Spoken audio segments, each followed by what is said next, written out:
Excelentíssimos magistrados, senhoras e senhores, bom dia. Chegamos ao último dia da 10ª Semana Institucional do TRT, da 8ª Região, onde tivemos várias palestras abordando o tema Justiça e Cidadania na Amazônia. Para compor o dispositivo de honra, convidamos a administração biênio 2022-2024, Sua Excelência, o presidente eleito do Tribunal Regional do Trabalho da 8ª Região, desembargador Marcos Augusto Lozada Maia.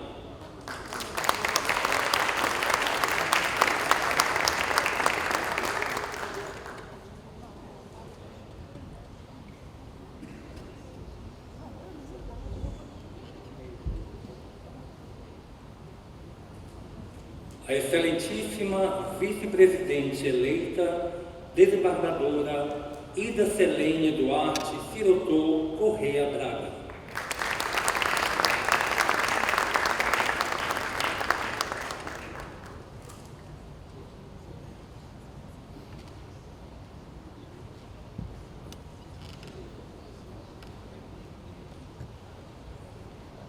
A excelentíssima corregedora regional eleita, desembargadora Maria Zuila Lima Dutra.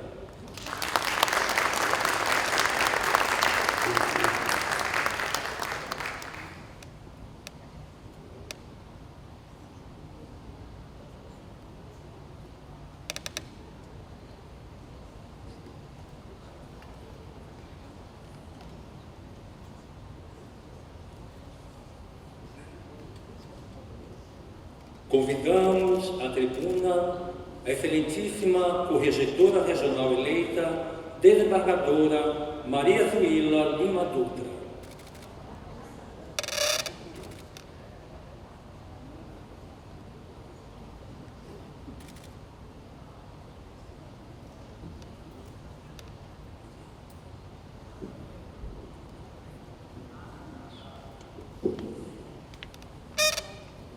Muito bom dia a todos e a todas.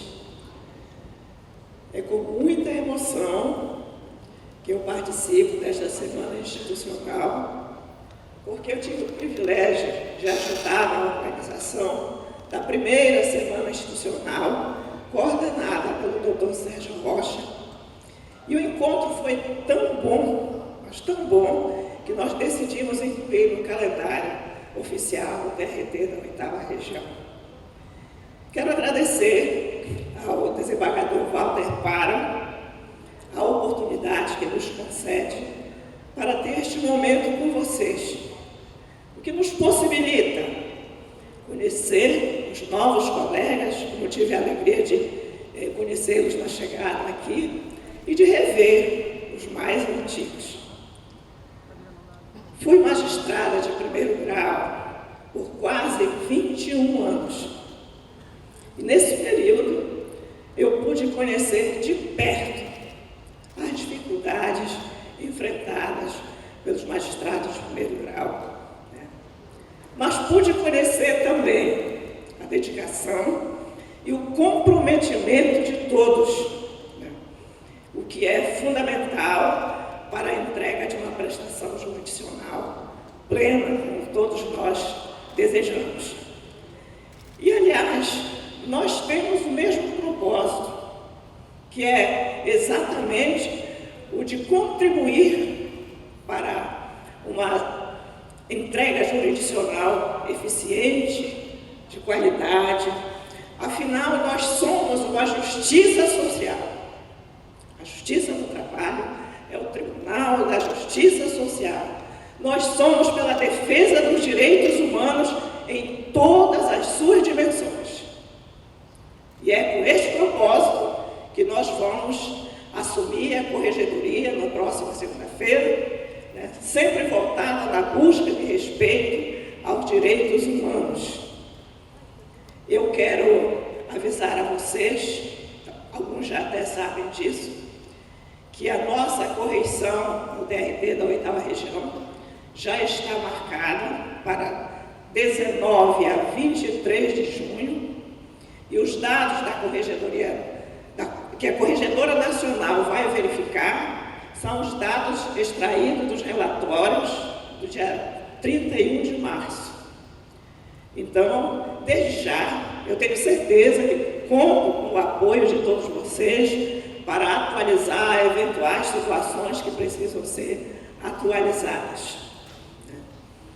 E quero concluir dizendo a vocês que realmente é uma grande honra integrar a administração do tribunal. Eu tenho consciência que é um grande desafio, disso eu não tenho dúvida. Mas eu li certa vez que Deus não escolhe os capacitados, Ele capacita os escolhidos. Então, é com esta convicção que eu vou enfrentar mais este desafio da minha vida, com a certeza de que conto com o apoio de todos vocês, magistrados de primeiro grau, para que juntos sejamos cada vez mais fortes. Muito obrigada.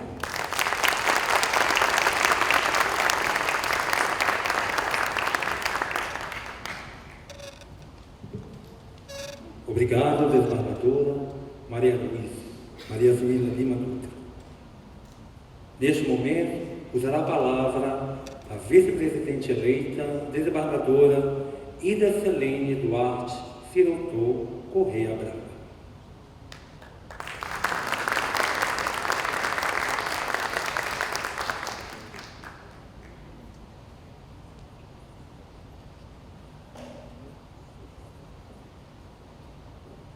Bom dia a todos. Eu não sou muito de discursar e até fui pego um pouco de surpresa.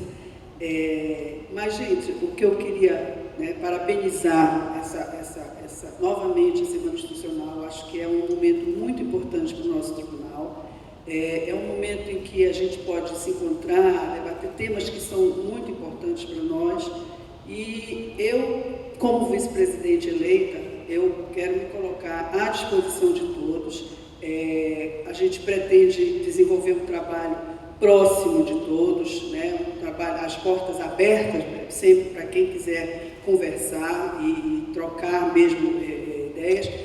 A nossa administração, eu acho que pretende ser uma administração, e aí eu falo, o presidente vai me colocar isso bem melhor, mas pretende ser uma administração que eu posso dizer assim, bem democrática, com a participação de todos, algo que a gente possa reaproximar o tribunal, que já está vindo nesse caminho, reaproximar o tribunal do jurisdicionado mesmo.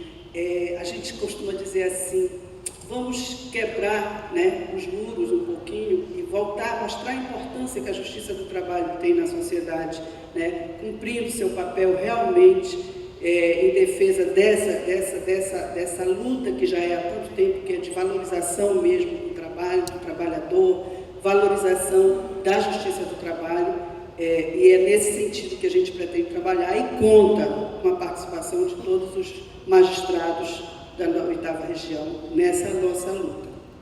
Obrigada, gente.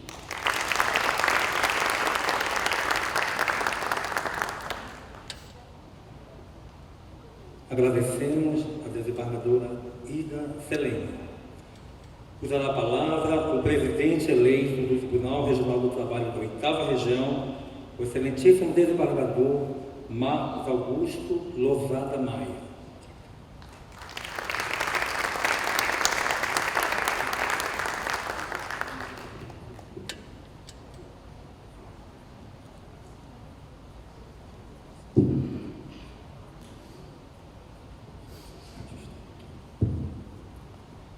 Bom dia a todos e a todas. Desembargador Pará, me permita cumprimentar todos os presentes, todas presentes, na pessoa da ministra Adelaide, nossa palestrante. Aliás, eu acho que a escola foi muito feliz na escolha da ministra Adelaide. Ministra Adelaide, eu confesso que sigo com muita frequência os votos de Vossa Excelência. e acho que a postura de Vossa Excelência como juíza é algo bem parecido com o que eu procuro fazer no meu dia a dia. Então, aqui eu quero me congratular com Vossa Excelência, com a postura de Vossa Excelência e sobretudo, com a importância, penso eu, que nós devamos ter com a nossa responsabilidade. Fica difícil eu falar depois da desembargadora Zuila e depois da desembargadora Ida, são duas colegas, duas amigas, que muito provavelmente têm muito mais sensibilidade social do que eu. Mas eu quero aqui compartilhar tudo aquilo que foi falado por elas, me deixar e deixar a presidência do tribunal à disposição de todos e de todas. Acho que essa vai ser a marca mais importante da administração, que vai ser a de ouvir os magistrados, ouvir os servidores, sobretudo com a sensibilidade necessária para que a gente enfrente de forma conjunta todos os desafios que a gente tem de enfrentar necessariamente. Eu já participei de 2 ou 3 reuniões com a doutora Roberta, já tive a possibilidade de falar pessoalmente para ela de que em todos os assuntos os magistrados serão ouvidos. Então, eu acho que é importante a gente possibilitar a participação dos magistrados, é importante a gente ouvir os nossos servidores. Eu confesso que fiquei muito surpreendido com a qualidade dos nossos servidores. Eu não esperava, sinceramente, que nós tivéssemos um corpo funcional de extrema qualidade como nós temos. E aqui queria publicamente parabenizar todos os colegas, porque pela 7ª vez, se não estou enganado, conseguimos o prêmio Ouro, selo de qualidade do CNJ, e tenho absoluta convicção de que esse prêmio ele é fruto do trabalho de toda a magistratura de primeiro e de segundo grau, sobretudo vocês do primeiro grau. Então, sintam-se parabenizados. Eu acho que é importante nós voltarmos a nos sentir acolhidos, que nós fazemos parte de um todo, e isso é, assim, algo que a gente vai, no dia a dia, tentar fazer, não só eu, como eu tenho certeza que a desembargadora Ida e a desembargadora Zuila tem também. E, por fim, eu queria parabenizar a gestão do desembargador Paro, a doutora Nazaré Rocha, à frente da escola. Eu sei que a desembargadora Flamingol da Docência vai ter uma missão árdua, porque eu já tive a oportunidade de falar para o desembargador Paro. Acho que o trabalho foi extremamente produtivo, passamos por muitas dificuldades, enfrentamos a pandemia de forma, assim, eu diria, altaneira. E a excelência dos cursos que nós oferecemos, eu digo o tribunal, a própria Jude, penso eu que foi absolutamente importante para a formação de cada um de nós. Mas também tenho a certeza, desembargadora Flamingol, que Vossa Excelência saberá desempenhar mais uma vez e bem essa missão para a qual Vossa Excelência foi eleita. Então, seja feliz, conte com a administração do tribunal, vamos sempre trabalhar juntos. Obrigado.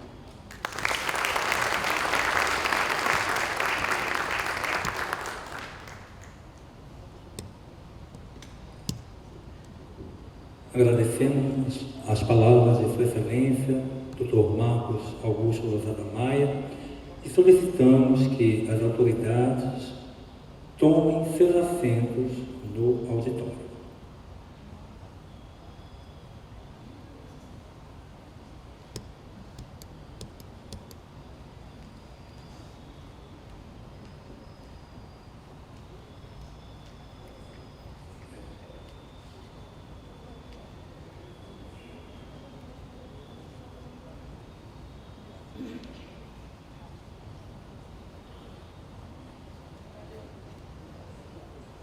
Convidamos ao palco o diretor da Escola Judicial do Egrégio Tribunal Regional do Trabalho da 8ª Região, Sua Excelência o desembargador Walter Roberto Paro.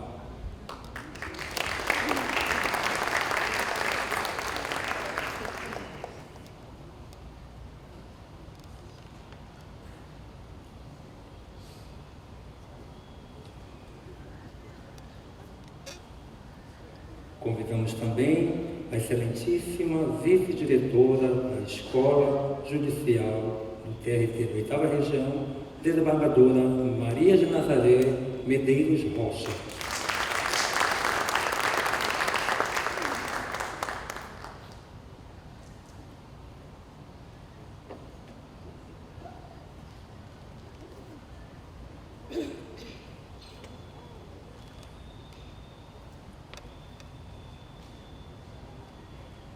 Usará a palavra Sua Excelência, o diretor da EJUT 8, desembargador Walter Roberto Para.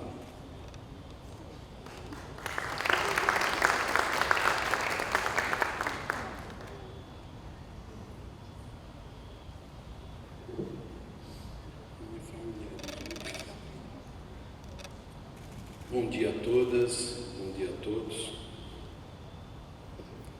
Peço licença, senhora ministra, para, em sua pessoa, homenagear a todos os presentes. É uma grande honra para o tribunal a sua presença, abrilhantando e trazendo luzes, principalmente neste evento, que é uma semana institucional, onde a nossa escola está organizando o evento, mas ele pertence ao calendário do tribunal.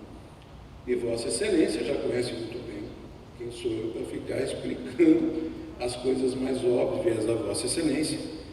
E então Vossa Excelência tem conhecimento da grande honra que um tribunal tem quando da presença de um ministro, principalmente de Vossa Excelência, sabedores que somos, da sua humildade, da sua total abertura. Então não estamos, eu até falei antes com os colegas, falei assim, olha, por favor não se acanhe, a ministra ela é extremamente simples, é uma pessoa bastante acessível, né? E eu sei que Vossa Excelência gosta de interagir com os colegas, então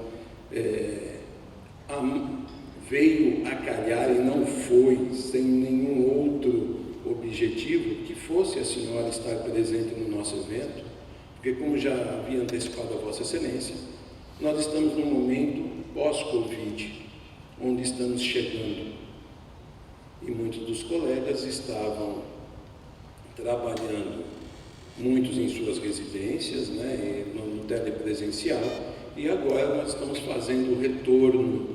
Então, ao mesmo tempo, estamos recebendo os colegas que, por sua vez, fizeram o curso de formação inicial e agora que estão se apresentando de fato, né, para o tribunal e para os demais colegas.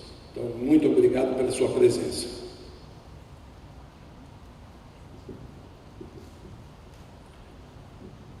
Os colegas que estão mais familiarizados aqui na região devem conhecer a letra da música Olhando Belém. É uma música de autoria do cantor paraense Nilson Chaves.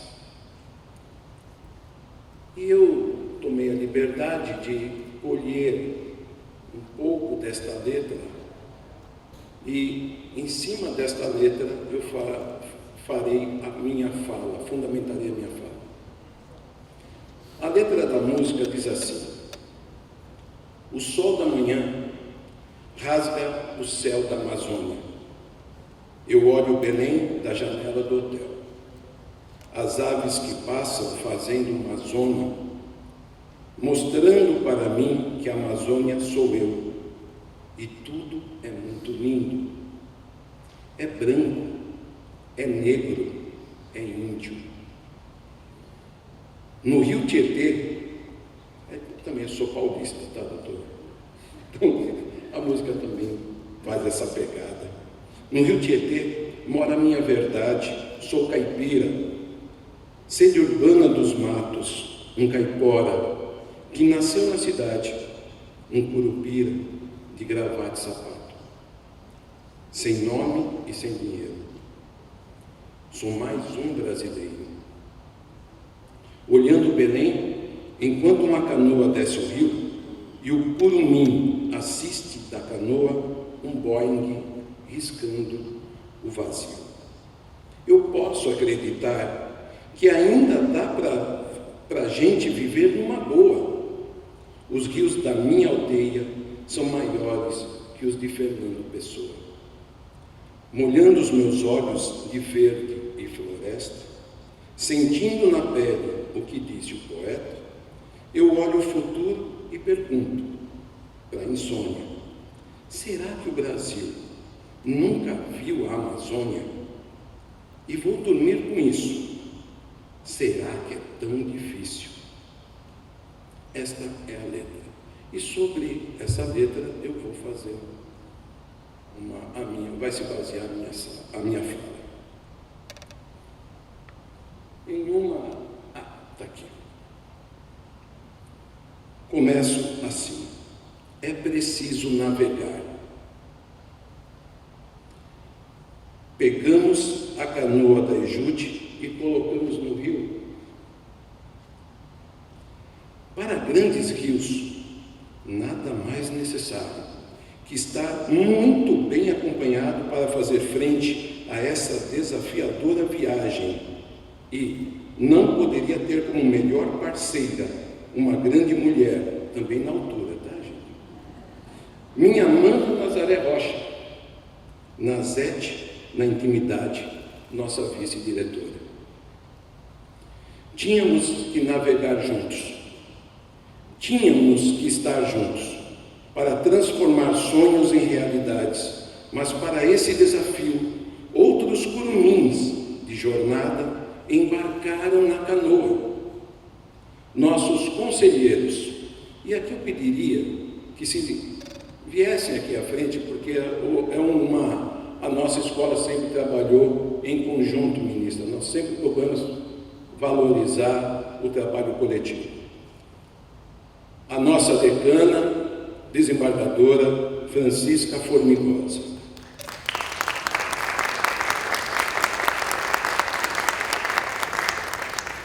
Que será a nossa futura diretora da escola. O desembargador Sérgio Rocha, marido de Nazete, minha mana.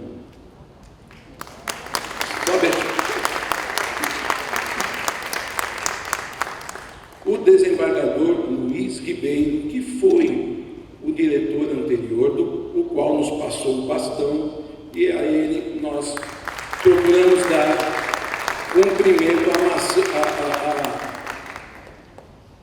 à nossa missão institucional.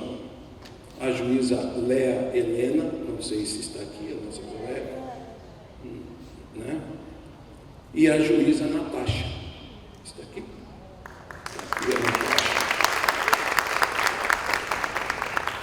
E o nosso menino de ouro, que é o Otávio Bruno, também juiz.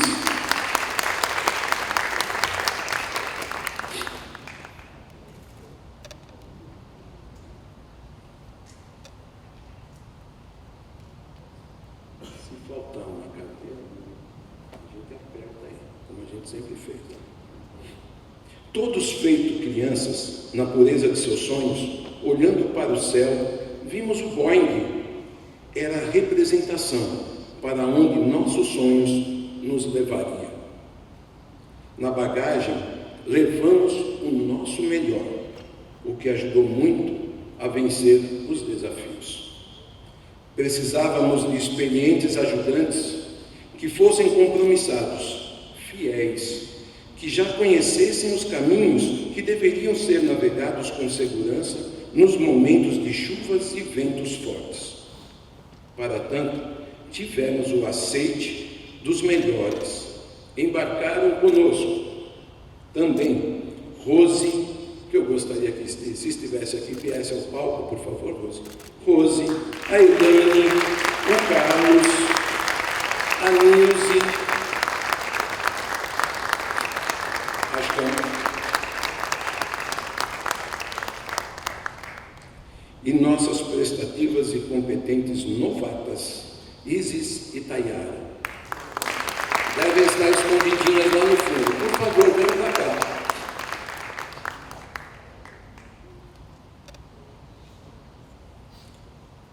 Quando da proa olhamos para pouco, nos sentimos seguros e certos de que já estávamos prontos. Agora sim, vamos atuar.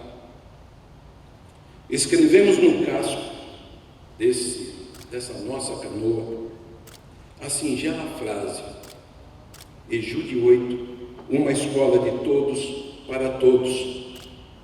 Era fruto de nossa crença, seria a marca indelével de nossa embarcação durante essa jornada e seria reconhecida em toda a vanguarda.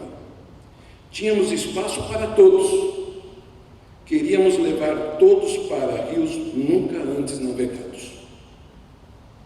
Quando chovia forte, quando o vento ameaçava virar nossa embarcação, gritávamos confiantes, todos de mãos dadas, aqui ninguém solta a mão de ninguém. É uma expressão que, inclusive, escutei várias vezes da ministra Adelaide. Alguns eram chamados para missões especiais, que sabíamos que dariam conta, pois conhecíamos suas luzes interiores e exteriores. Como, por exemplo, o nosso querido amigo Dr. Ney Maranhão, responsável pelos nossos 2 simpósios internacionais. Por favor, Ney, suba aqui.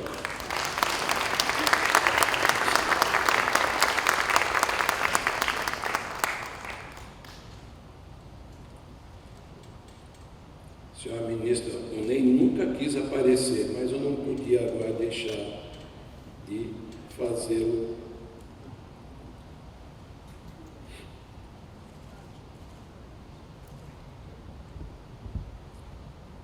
Obrigado, Ney. Me perdoe, mas eu não podia deixar passar esse momento.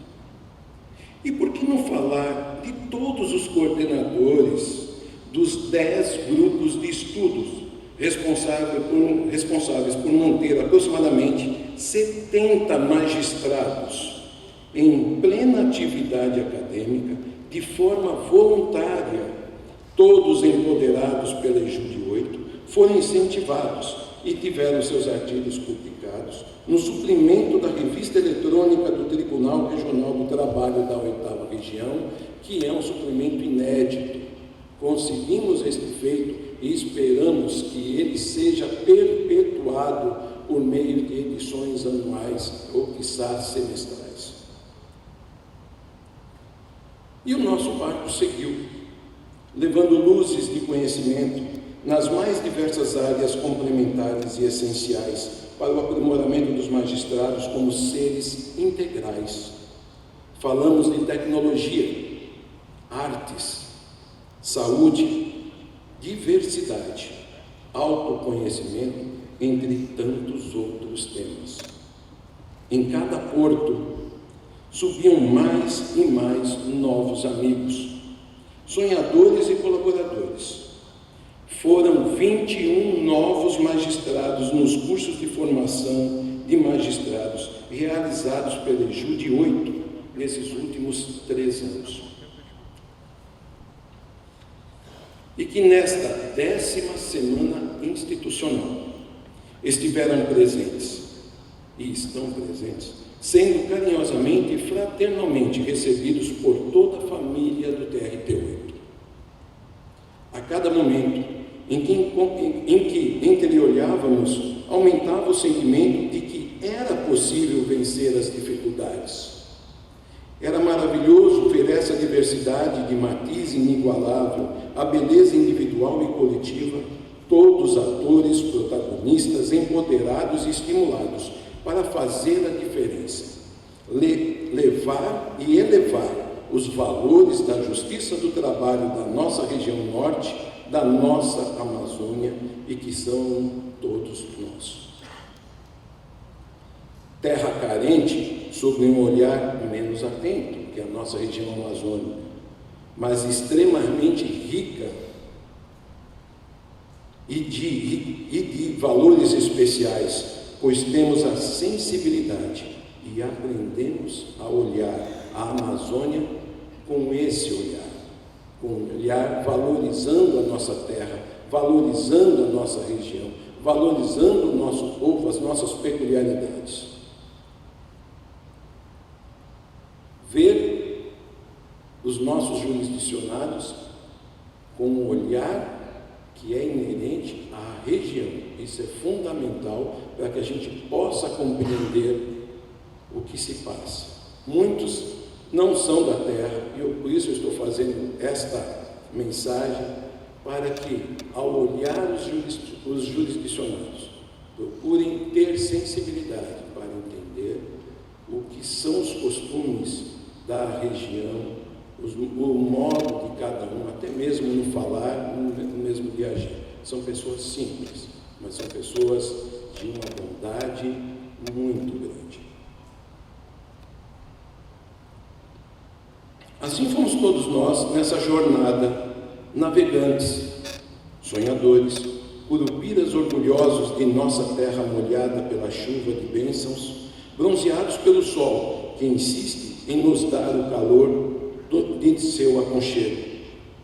Fomos divinamente iluminados, protegidos pela princesa Louçã, enriquecidos da diversidade de sua natureza, povos e gênero. Ao final desta jornada, era necessário dar maior conforto aos nossos embarcados.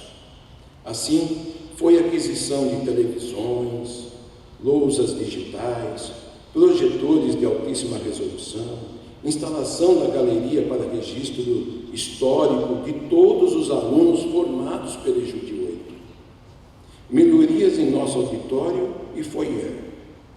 Algumas destas melhorias só serão instaladas no início da próxima gestão, mas já foram conquistadas, doutora Formigosa. Afinal, teremos ainda muitos desafios a vencer.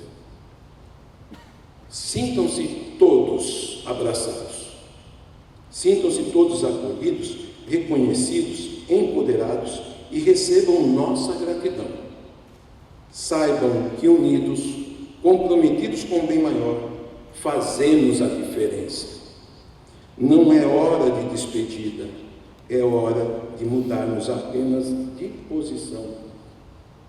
Deixaremos em breve os nossos assentos da direção, mas nunca a embarcação. Entramos no rio e fomos molhados. Mudamos o rio e o rio nos mudou. Hoje somos um só. A EJUDE 8 agradece a todos que, parafraseando a letra da música, aqui eu abro aspas, foram dormir com isso, será que é tão difícil? E eu digo, todos sonharam juntos, acreditaram e acordando vendo que o difícil não é barreira para se tornar realidade os nossos sonhos. Muito obrigado. Sinto-me honrado em ter sido diretor da escola durante esses 2 anos. Vocês são especiais. Muito obrigado.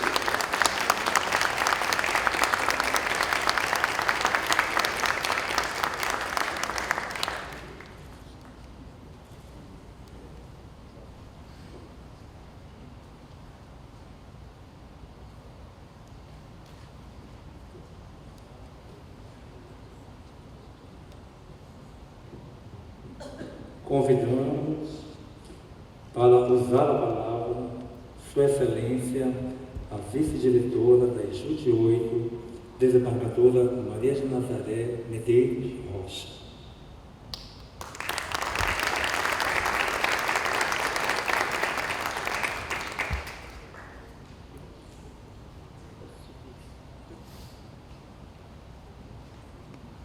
Bom dia a todas e todos. A pessoa da ministra Adelaide, cumprimento a todos, peço licença para isso. Depois desse discurso maravilhoso e poético, é muito difícil falar mais alguma coisa que possa acrescentar esse momento tão bonito que nós estamos vivendo hoje. E esse momento ele é importante por 2 motivos. Primeiro, que é o final de uma jornada, de uma viagem maravilhosa por esses rios da Amazônia, dessa navegação que nós estamos concluindo hoje. E segundo, porque é um momento que nós estamos vivenciando depois de uma crise mundial em que nos impôs isolamento, e isso fez com que muitos de nós nos conhecêssemos através das telinhas do computador, e agora temos a oportunidade de nos conhecer pessoalmente, de nos tocarmos, de nos abraçarmos, de trocarmos experiências presenciais que são muito mais ricas, na minha concepção, do que as experiências virtuais.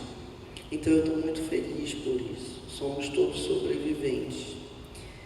E eu quero dizer que eu agradeço muito, agradeço a Deus pela oportunidade que eu tive de ser escolhida como vice-diretora da EJUDE 8.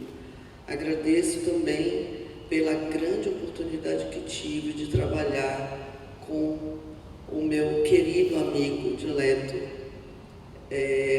Dr. Walter Roberto Paro, que me permitiu também navegar, que me permitiu também compartilhar dessa navegação com todos de forma muito democrática, de forma muito tranquila, de forma muito carinhosa, afetuosa, solidária. Quero agradecer também pela essa equipe maravilhosa da EJUDE 8, porque sem ela, peço uma salva de palmas, porque sem ela muitas coisas não seriam possíveis. E nós desafiamos muito, nós, diretoria, vice-diretoria, conselho, desafiamos muito essa equipe, e essa equipe se manteve firme, criativa e competente. Eu costumo dizer que nós passamos, né? E eles ficam. A verdadeira EJUDE é essa equipe de apoio, na pessoa da Rose, que cumprimento agora, que nos dá essa possibilidade de navegar. E também agradeço a todos vocês que confiaram na gente, que apostaram nos nossos desafios, que apostaram nas nossas percepções, que embarcaram com a gente nessa viagem e que corresponderam à altura. Sem vocês também seria impossível esse êxito que acredito que a gente teve. E aqui também quero desejar tudo de muito bom, desejar que muito mais coisas sejam feitas pela nova gestão, na pessoa da doutora Francisca Formigosa, que tenho certeza é a pessoa mais capacitada neste momento para assumir a EJUDE 8. E acho também que isso enriquece a escola, e parafraseando o juiz André Goma, que muito nos ensinou no primeiro momento do início dessa semana institucional, os projetos, eles têm que ser institucionais, eles não podem ser personalíssimos. Projetos personalíssimos não são projetos, são factoides de projetos, não se sustentam e também não contribuem para o crescimento da instituição. Então, essa diretoria é só uma parte pequena de todo um projeto maior, de todas as diretorias anteriores. Só podemos fazer o que fizemos por conta de todo um legado que recebemos e que agora passamos e que temos certeza que esse legado continuará. Essa diretoria, ela foi feita, tudo que foi feito por essa diretoria foi feito por todos nós. Então, aqui fica meu muito, muito, muito obrigado a todos vocês.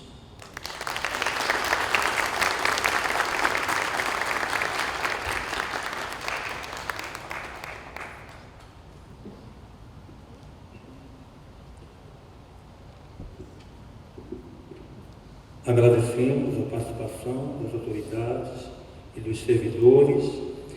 Solicitamos que, neste momento, possam tomar seus assentos no nosso auditório.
Neste momento, para ministrar a conferência de encerramento, convido a excelentíssima ministra do TST, Delaide Alves Miranda Arantes, que abordará o tema o trabalho decente na perspectiva da Constituição Federal e nas normas institucionais internacionais e o sistema de justiça.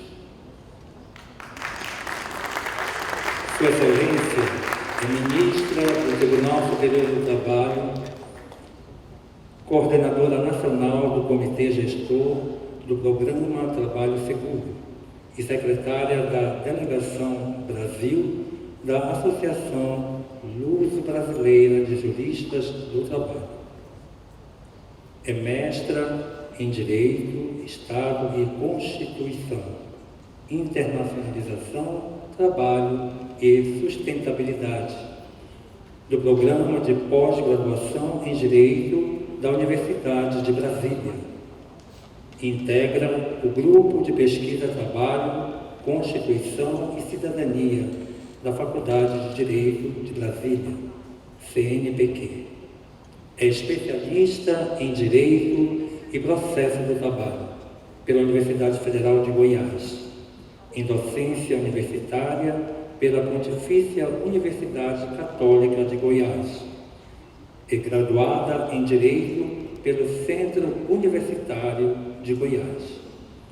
Sua Excelência faz parte de diversas entidades, como a Associação Juízes para a Democracia, o Instituto de Pesquisas e Estudos Avançados da Magistratura e Ministério Público do Trabalho, a Associação Nacional dos Magistrados da Justiça do Trabalho, o Instituto dos Advogados Brasileiros e a Comissão Especial de Defesa do Quinto Constitucional e Aprimoramento do Judiciário da OAB Federal.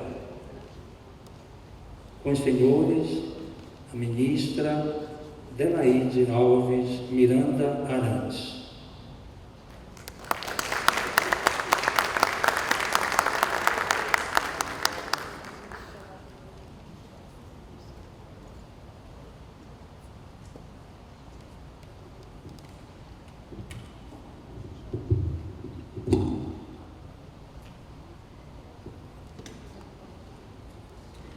Bom dia a todas e todos aqui presentes.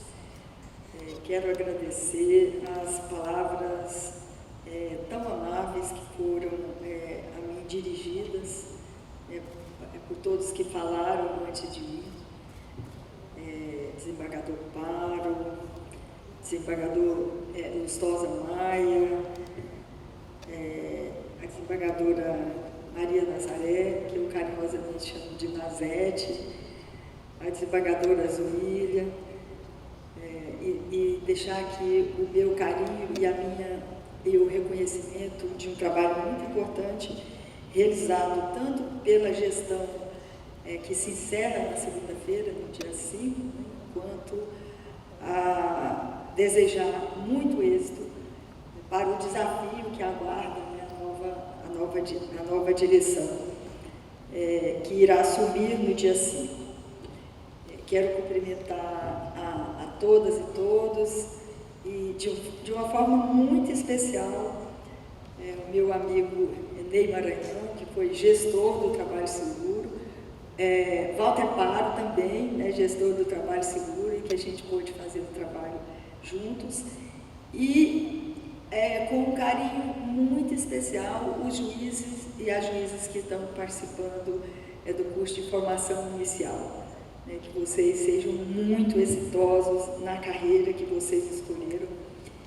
E sempre que eu me dirijo a colegas em curso de formação, eu me lembro de um conto do Machado de Assis. Eu sou machadiana,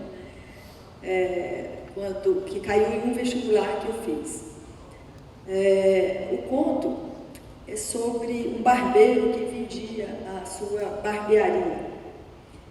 E o recorte que foi colocado nos classificados do jornal, certamente no Rio de Janeiro, nos tempos de Machado, né, era: vende-se uma barbearia, não por motivo financeiro, e por não gostar da profissão. Então, não tem... e aí Machado desenvolve um ponto em torno da importância de se gostar do que faz, né?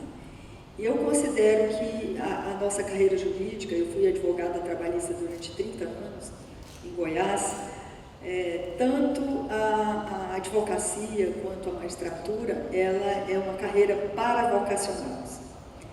Então, os meus votos é que cada um de vocês que ingressa agora na magistratura seja vocacionado para essa carreira, né, para atuar na justiça social.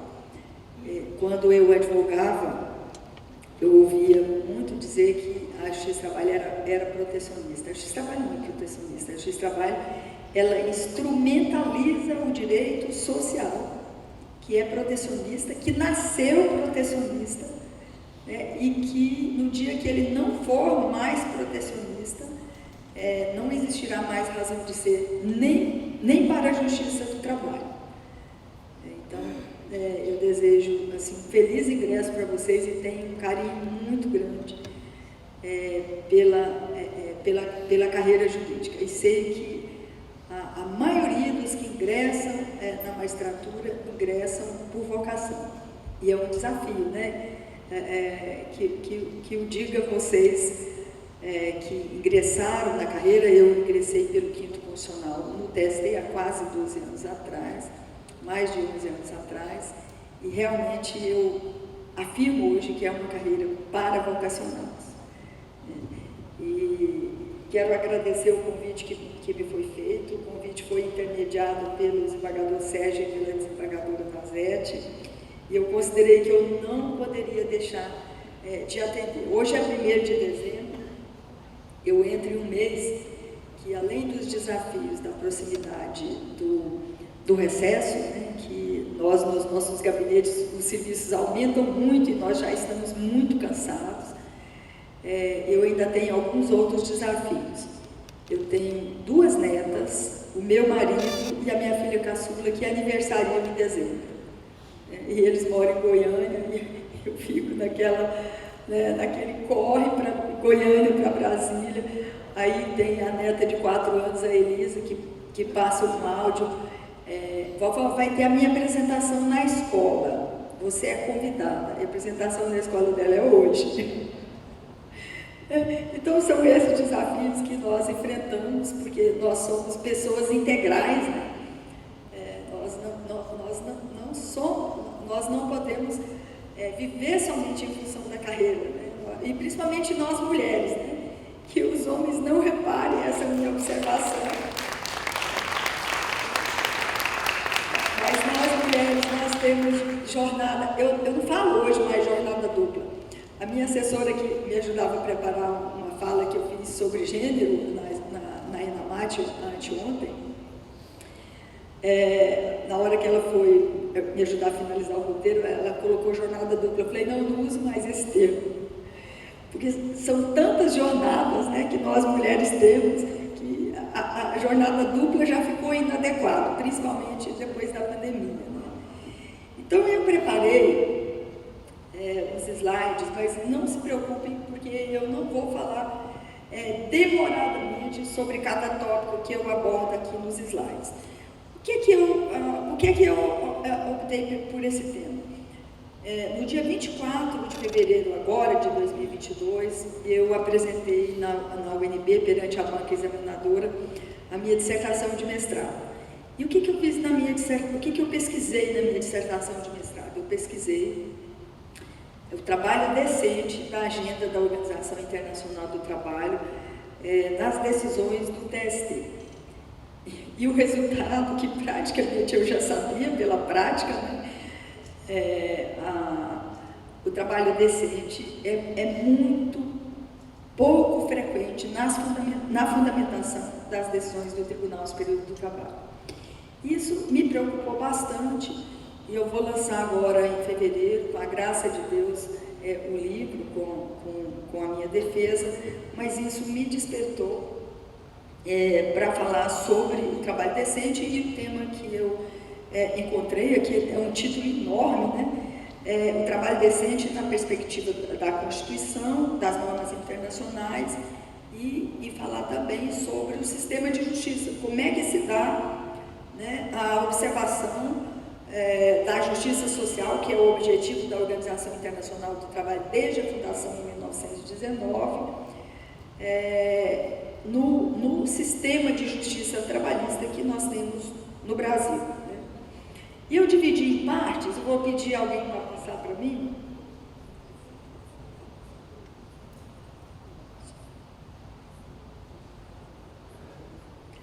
Tá. Eu vou pedir para ir passando, à medida que eu for abordando, que eu estou com ele impresso aqui, então, à medida eu falo o título e vocês colocam para mim. Eu vou falar primeiro o trabalho decente na Constituição e nas normas internacionais. Eu trago alguns dados, quem tiver interesse nesses dados, fica disponibilizado para a escola, os slides, né? Eu aproveito para parabenizar o trabalho da escola e esse evento institucional, que eu considero muito importante. Eu participei esse ano do evento institucional do TRT do Rio Grande do Sul, da 4ª região, e foi uma experiência maravilhosa. Eu quero parabenizar a escola e o TRT 8, né, por a presidente Graziella e toda a direção, por essa iniciativa, porque o nosso presidente da escola esclareceu que a escola é que está realizando o evento, mas que é um evento institucional do próprio tribunal, né? E eu não poderia discorrer sobre esse assunto sem trazer alguns dados, e eu trago alguns dados sobre o cenário brasileiro na atualidade. O que nós experimentamos na atualidade? É o próximo slide. O que nós, um aprofundamento do neoliberalismo, o que nós temos experimentado? Né? Crise econômica, crise social, crise sanitária, crise política. Eu falo que a única coisa que nós temos de sobra no Brasil hoje são crises. Né? Quase 700 mil pessoas perderam a vida para a Covid-19. Né? Nós perdemos o ministro Valmir de Oliveira Costa. Eu quero aproveitar aqui para fazer uma homenagem ao ministro Valmir. O ministro Valmir, que é aqui do Pará, e quando cheguei aqui ontem, uma das primeiras coisas que eu lembrei é que quando eu vinha a Belém, encontrava a desembargadora Zuília e o desembargador Sérgio. A primeira coisa que eu fazia era mandar fotografia para o ministro Valmir. E ele respondia batendo palmas. Né? Ficava todo feliz de saber que eu estava aqui na terra dele, o ministro Valmir, querido, faz muita falta no teste. O Brasil é o terceiro país do mundo com o maior número de mortes. Nós tivemos aqueles problemas todos do retargamento da vacina, do negacionismo, né, e o resultado foi esse número tão triste, né, que a gente fala sobre ele. O aumento da desigualdade social e econômica, o aumento da fome, o Brasil retornou para o mapa da fome da ONU, e o empobrecimento da população é uma parcela muito grande de empobrecimento também da classe trabalhadora. O aumento da violência doméstica, o Brasil é um dos países que mais mata no mundo, estava comentando ali com as colegas. O aumento do feminicídio, exploração do trabalho infantil, a desembargadora Zuila fez uma palestra, palestramos juntos lá na Ajude do Amazonas, e a desembargadora Zuila tem todos esses dados do aumento da exploração do trabalho infantil. O ministro Evandro também falou isso na palestra da INAMAT. Precarização do trabalho, com alto déficit de trabalho decente. A reforma trabalhista, ela inseriu diversos contratos precarizantes, o que contribuiu para esse agravamento. E o agravamento da crise no Brasil a partir de 2016, que nós estamos assistindo, ataque ao Supremo Tribunal Federal, era um cenário que eu não conhecia, e olha que eu completei 70 anos de idade esse ano, no Dia do Trabalho. Ataques ao Supremo Tribunal Federal.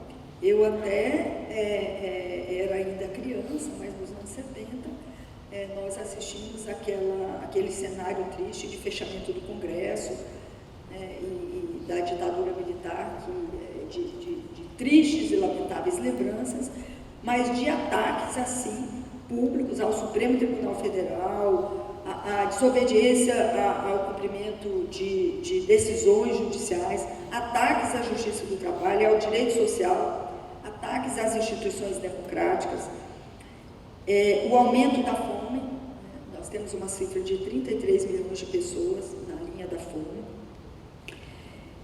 A insegurança alimentar, mais de 120 milhões de brasileiros e brasileiras, nossos irmãos, nossos colegas, passando fome.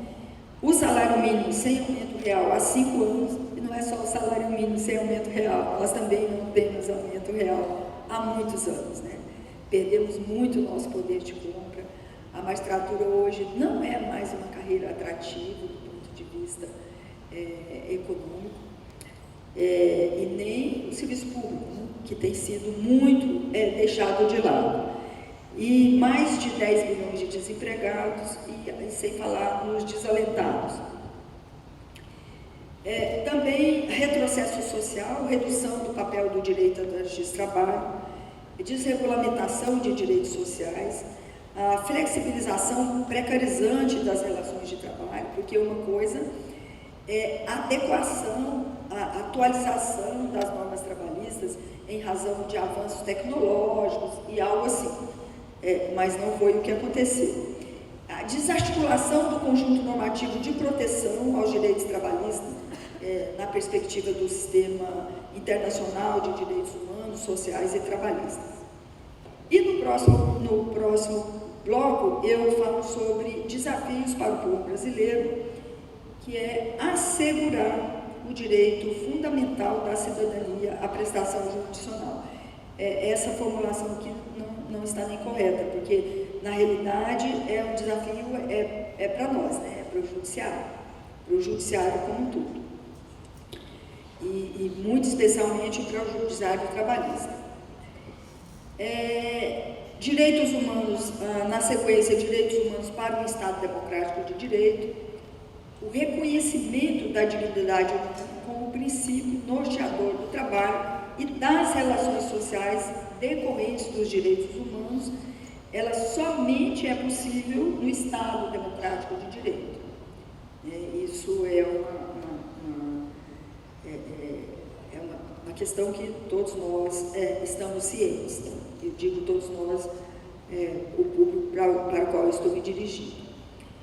E vou falar rapidamente sobre os eixos de proteção dos direitos humanos. o primeiro eixo da ordem internacional ou da ordem global, a Declaração Universal dos Direitos Humanos, de 48, a Declaração de Filadélfia, de 44, o Pacto Internacional dos Direitos Econômicos, Sociais e Culturais, de 1966, as Convenções Internacionais da OIT, Declarações da OIT sobre Princípios e Direitos Fundamentais do Trabalho, de 98, a Organização Internacional do Trabalho desse ano, de 2022, ela acresceu as normas de saúde e segurança no trabalho às Convenções Fundamentais de 98. Isso é nós que somos do trabalho seguro, né?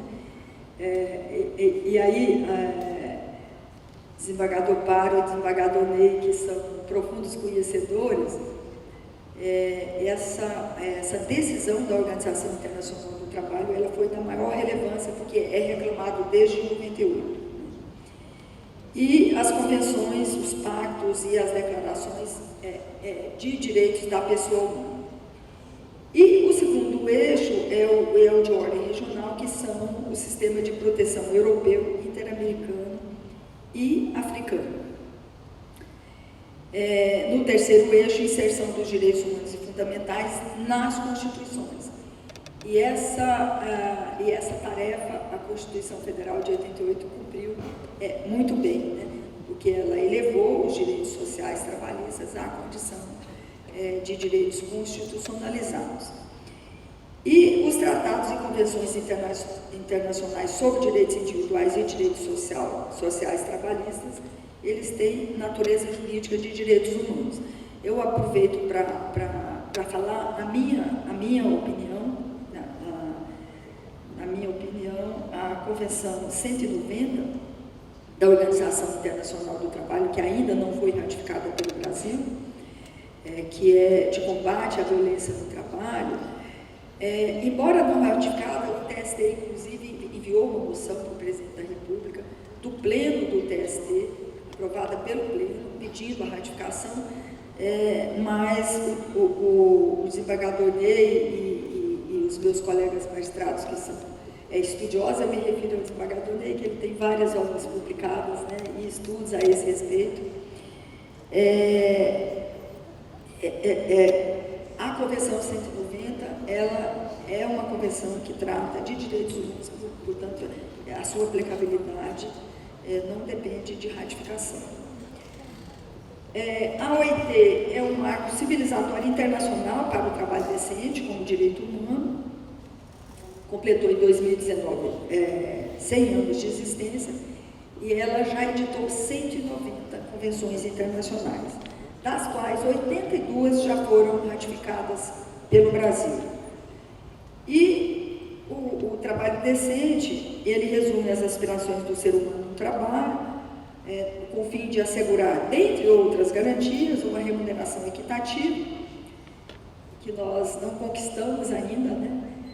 No setor público, as carreiras seguem a remuneração das carreiras, mas no setor privado, a diferença de remuneração entre homem e mulher pela mesma função ainda é da ordem de 33%, de mais de 30%.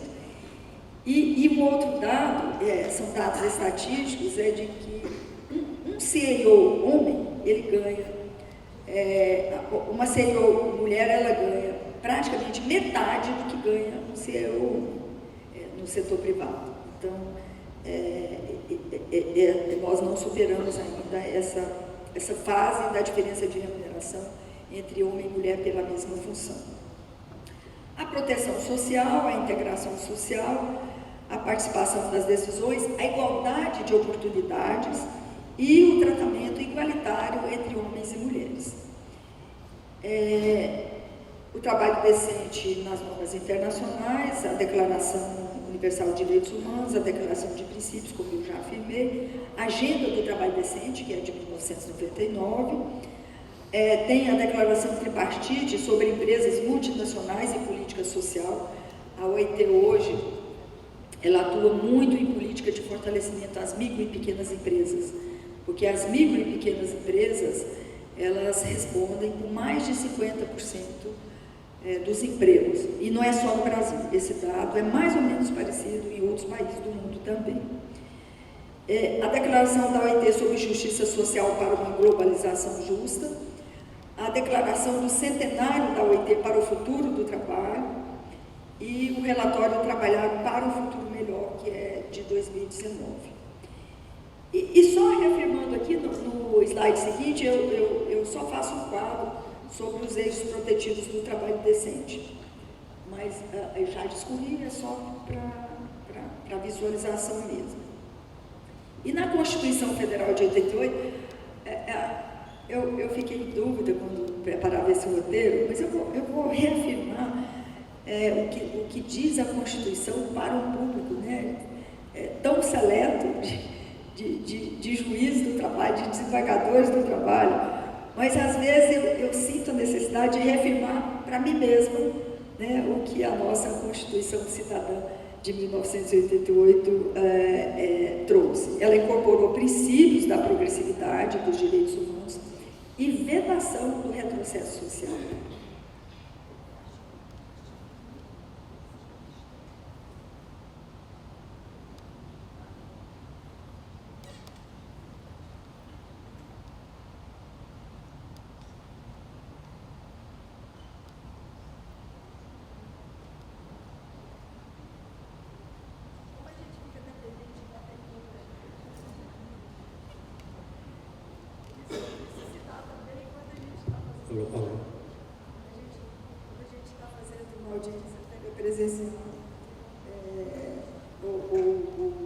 Uma audiência ou uma sessão, às vezes a gente fica na mão.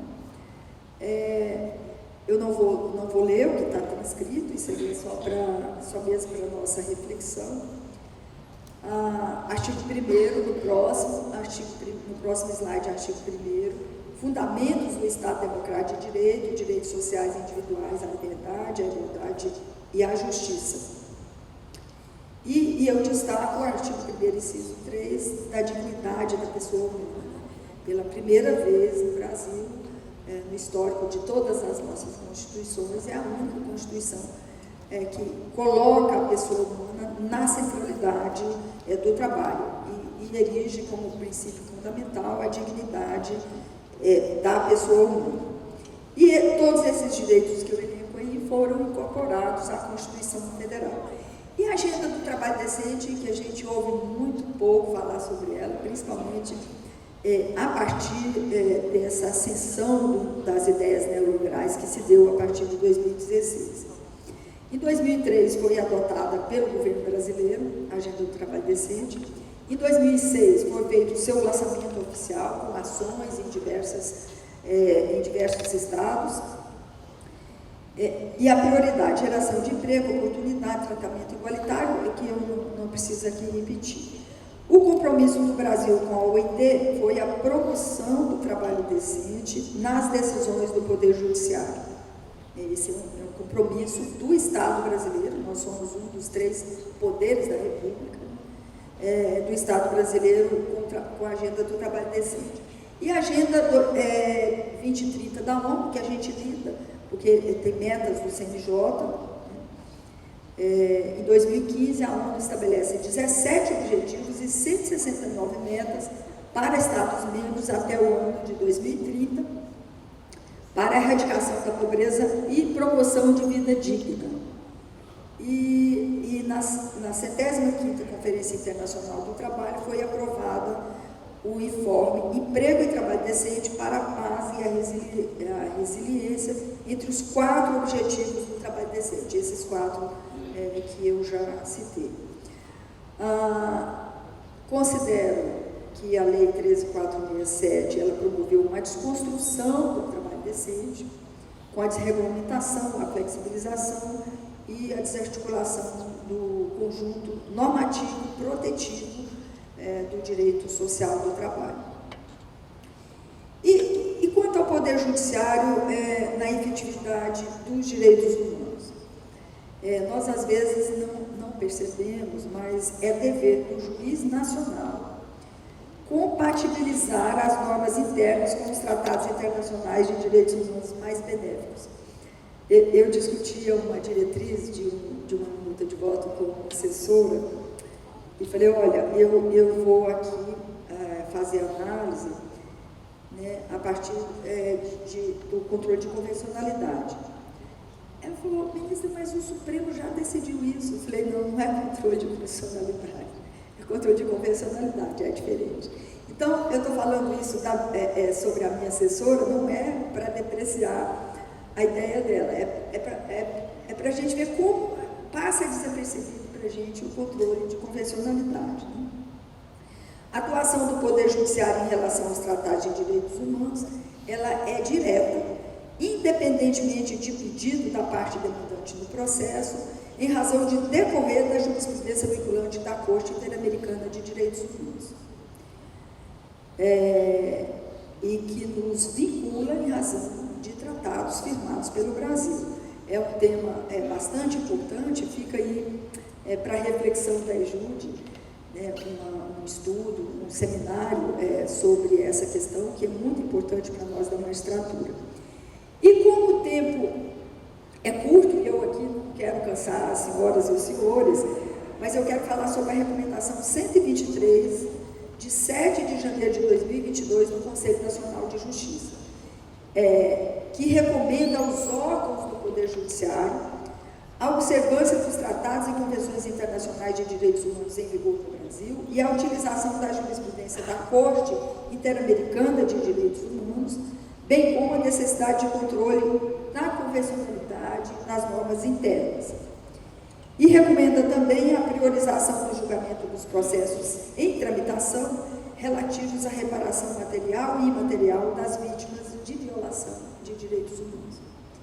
E olha que foi no começo de 2022 e essa recomendação está passando muito desapercebida para nós julgadores, né?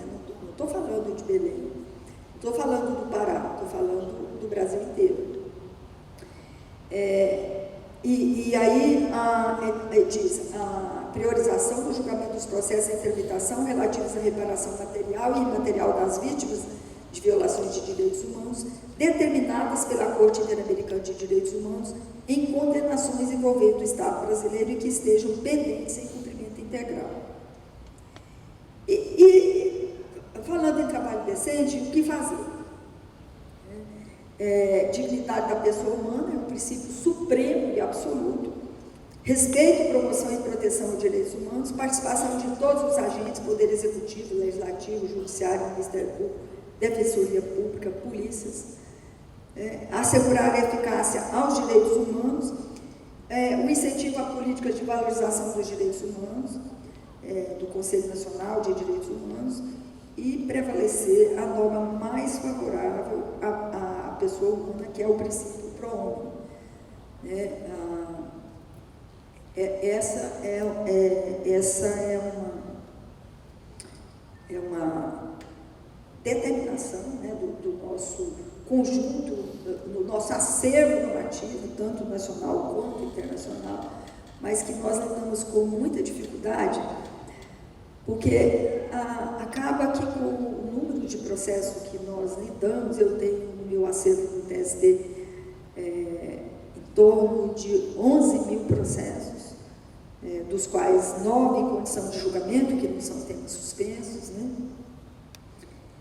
E não é fácil a gente trabalhar nessa perspectiva. Então, por exemplo, a tendência da minha assessoria é aplicar óbices, né?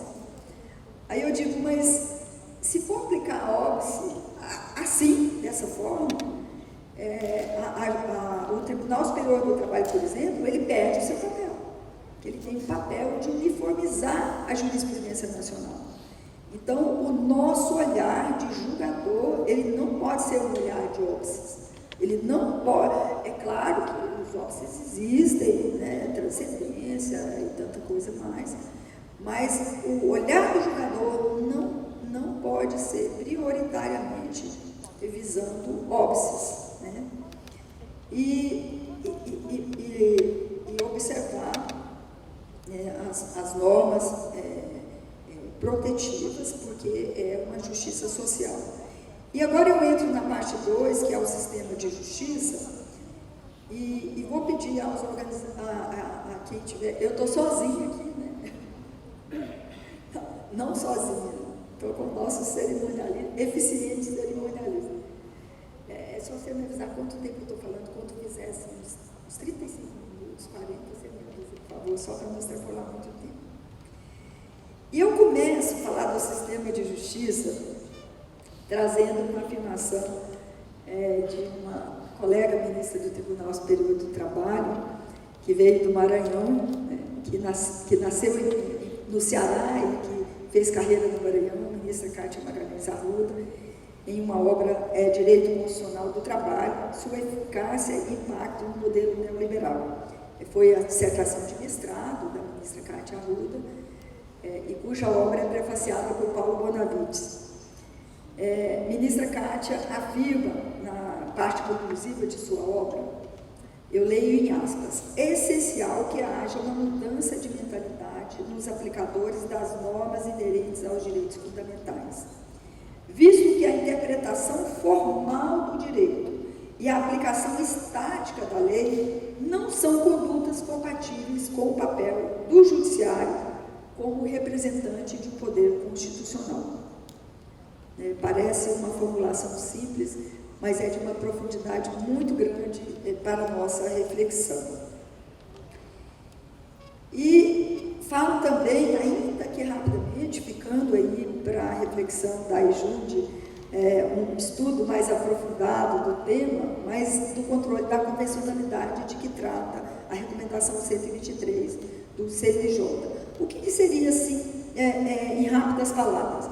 É a aferição da compatibilidade do direito interno com os tratados internacionais de direitos humanos em vigor no país. E ela se faz por meio desse instituto de controle de convencionalidade que deve ser exercido pelo Poder Judiciário. E não precisa ter sido suscitado, não precisa ter sido questionado. É uma obrigação do juiz interno aferir a compatibilidade da norma interna com as normas internacionais de proteção no tema.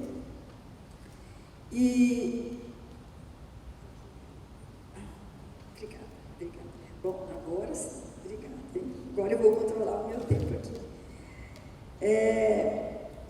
Considerando que o Brasil assinou a Declaração Universal dos Direitos Humanos, proclamada pela Assembleia Geral das Nações Unidas, em 10 de dezembro de 1948, esses são os considerandos, eu coloquei aqui 2 considerandos da Recomendação 123. Considerando que a República Federativa do Brasil adota como princípios fundamentais a dignidade da pessoa humana e a prevalência dos direitos humanos nas relações internacionais, aí é que vem a recomendação, né, sobre a qual eu já falei, que é a observância dos tratados e das convenções internacionais em vigor no Brasil e a jurisprudência da Corte Interamericana na forma da Convenção, da Recomendação 123. E mesmo não sendo objeto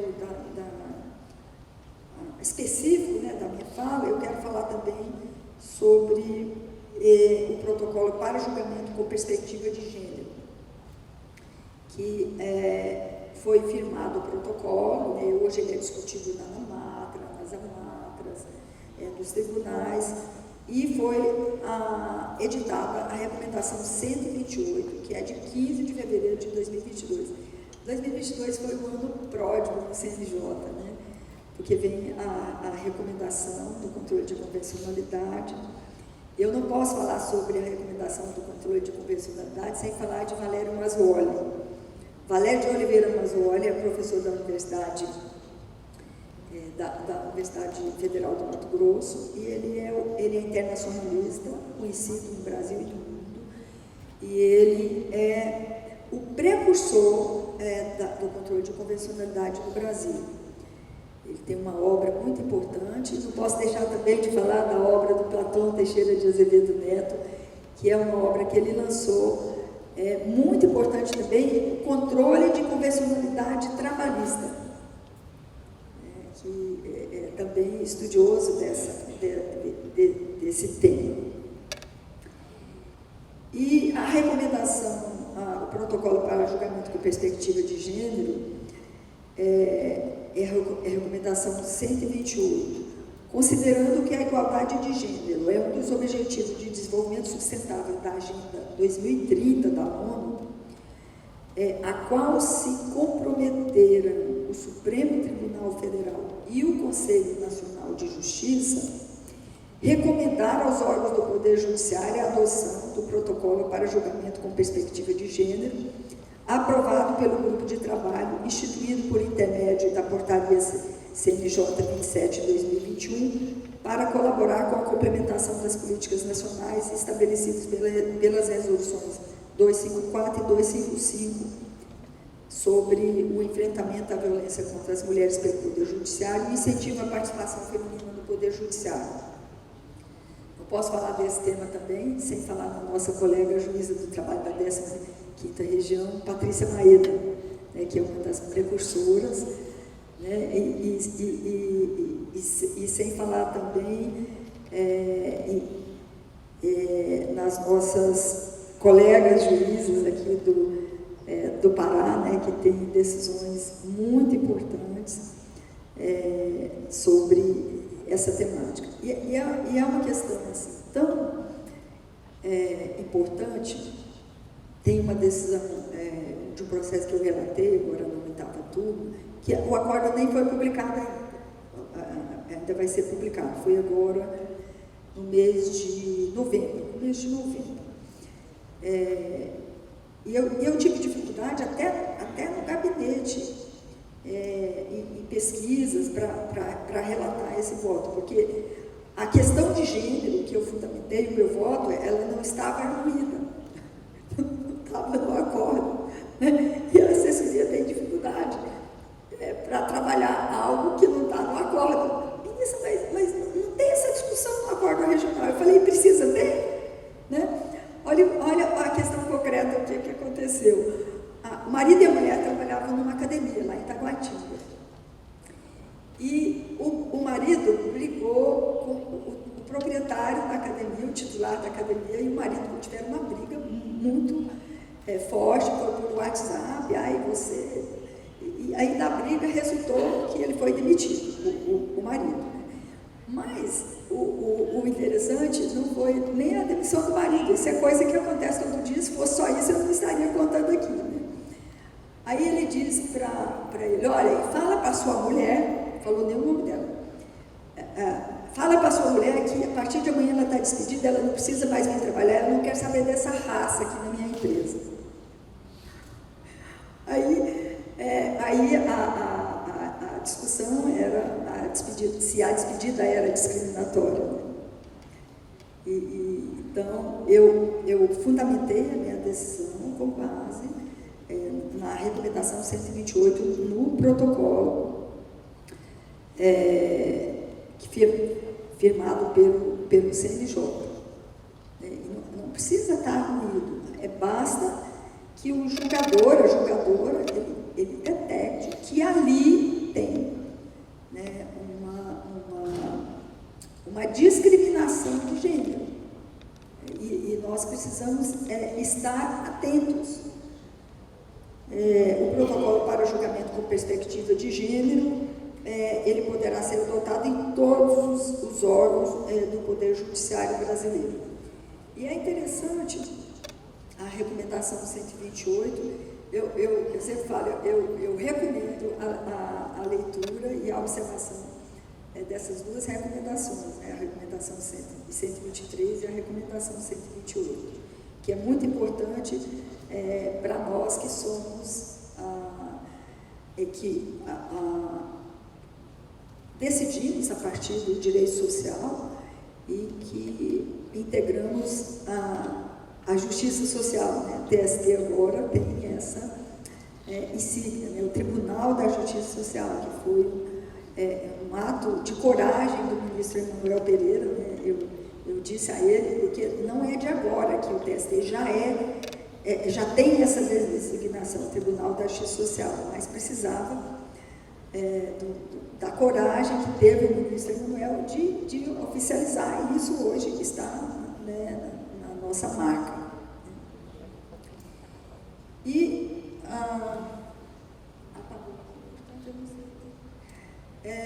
eu trago aqui algumas observações sobre o Conselho Superior da Justiça do Trabalho, sua atuação e do TST, a garantia do acesso à justiça. Trago um breve histórico do CSJT, que eu nem vou me deter muito sobre isso, é importante. Por que eu inseri aqui essa abordagem no sistema de justiça? É decidido no CSJT sobre a vida de todos nós, viu? De todos nós. E a gente fica muito atento. Eu agora estou no conselho do CSJT, já tem praticamente um ano. Mas a gente não se dá muito conta, né, das normas que são emanadas do Conselho Superior da Justiça do Trabalho. Às vezes a gente não acompanha muito, né? Eu sempre digo o CSJT ele tem representação das 5 regiões do Brasil, e agora nós temos lá 4 mulheres. A composição é de 11. Temos a desembargadora Débora, que é a presidente do Tribunal da 5ª Região, a Cesar Enede do 14º, a ministra Dora e eu. Somos minoria, mas o ministro Emanuel dizia assim: as mulheres vão contestar, porque a gente não deixa passar muito barato, não, sabe? Então, o número não é elevado, mas a gente é bem barulhenta, né? Então, é importante que nós estejamos atentos, né, ao CSJT, às normas que emanam do CSJT, porque a gente pode até não dar muita importância, mas elas afetam a nossa vida. É igual a política, né? Tem pessoa que fala: não, eu não gosto de política, de jeito nenhum, eu só gosto de trabalhar, né? Só que a política, ela rege a nossa vida, né? Não é a gente sair fazendo política partidária, porque a gente até é proibido, né, de participar de ato político e coisa assim, mas precisamos estar atentos à política. A política, ela rege a nossa vida. As leis que nós aplicamos, elas são aprovadas no parlamento, né? Os atos do Poder Executivo, eles interferem na vida da população brasileira inteira e de cada um de nós, né? E interferem, inclusive, no futuro dos nossos filhos, dos nossos netos, né? Eu tenho 2 filhas advogadas trabalhistas em Goiânia e tenho 6 netos. E sou casada com um deputado federal constituinte, Aldo Arantes, que foi deputado por Goiás há muitos anos e foi, inclusive, constituinte. Sobre o CSJT, eu quero deixar aí para vocês, sem entrar muito.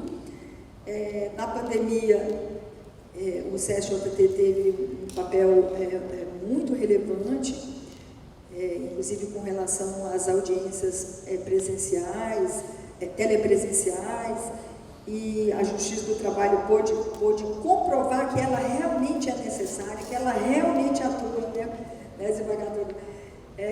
E isso é muito importante, porque em tempos de ataque nós temos que provar, né? A nossa situação, desembargadora Nazete, a situação da Justiça do Trabalho é igual à situação da mulher. A gente tem que estar sempre provando que a gente é essencial, né? Sempre provando que a gente tem competência, que a gente faz o nosso papel, né? E para contrapor aos ataques. E isso foi muito importante. Trago aqui para reflexão o futuro da Justiça do Trabalho no pós-pandemia, o acesso à justiça como um dos pilares do Estado Democrático de Direito. Também não vou demorar muito na abordagem, para esse público tão seleto não é necessário, né? Momentos de ataque à Justiça do Trabalho, o direito social, as instituições democráticas, sobre as quais eu falei no início. O direito social e a Justiça do Trabalho é considerada por alguns segmentos da sociedade como desnecessários. E aí eu me lembro da afirmação de um trecho do discurso de Getúlio Vargas, quando criou a Justiça do Trabalho em 1941, ali para um público de 100 mil pessoas no estado de São Januário, no Rio de Janeiro. Ele disse que confiava na Justiça do Trabalho e seus membros na aplicação do modelar direito social do trabalho, né? e do aperfeiçoamento de sua jurisprudência. E nós não temos como explicar para Getúlio Vargas mais, se a gente for fazer diferente, né? Então, trabalhar para o fortalecimento do judiciário trabalhista, para uma democracia forte, para a proteção dos direitos fundamentais. Esse é um dever de cidadania que todos nós temos e que nós que somos formadores de opiniões, nós que pertencemos a uma classe social bastante privilegiada, nós temos esse dever. E trago aqui uma afirmação da ministra Rosa Weber, que hoje, para nossa honra, ela preside o Supremo Tribunal Federal. Eu não sei se vocês estão atentos para isso, mas a ministra Rosa Weber, que foi minha colega com muita honra no Tribunal Superior do Trabalho, quando eu assumi, ela é a primeira magistrada de carreira a assumir a presidência do Supremo Tribunal Federal. Porque as indicações para o Supremo, elas não têm nenhuma regulamentação, né? Pelo que consta da Constituição, o presidente da República pode nomear um médico, um dentista, né? Porque não tem as mesmas exigências que tem para o nosso ingresso na carreira, né? É diferente. A ministra Rosa afirmou, essa afirmação dela, eu vou proferir a leitura.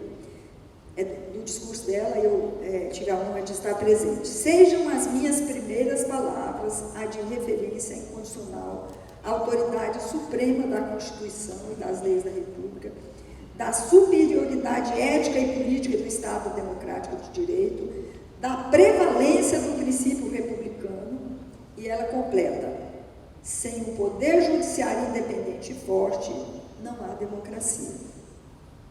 Então, eu achei muito interessante essa afirmação, muito forte essa afirmação da ministra Rosa. E aí eu trago aqui alguns pontos do retorno ao trabalho presencial, da magistratura trabalhista e de servidores públicos, a decisão da Corregedoria Geral da Justiça do Trabalho, da ministra Dora, que é a recomendação número 2 da Corregedoria, e a decisão do CNJ, em que o ministro Vieira de Mello foi o relator, que é do retorno ao trabalho presencial. É claro que eu tenho conversado com a ministra Dora, nós temos conversado também com o presidente Lélio. É claro que o retorno presencial será a regra, né? E as questões pontuais, elas serão tratadas dentro da independência de cada Tribunal Regional do Trabalho. Mas o que estabelece tanto o ato da Corregedoria quanto a decisão do CNJ, que certamente será publicada uma resolução, é nesse sentido, estabelecer a regra geral do retorno ao trabalho e do retorno presencial.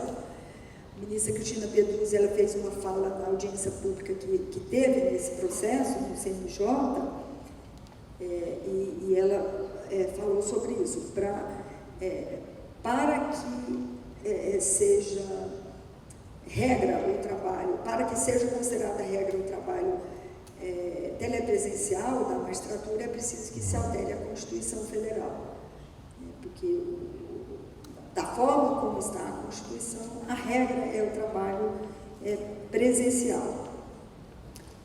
E é claro que o TST, tanto o TST como o CNJ, ele também preserva a independência da magistratura.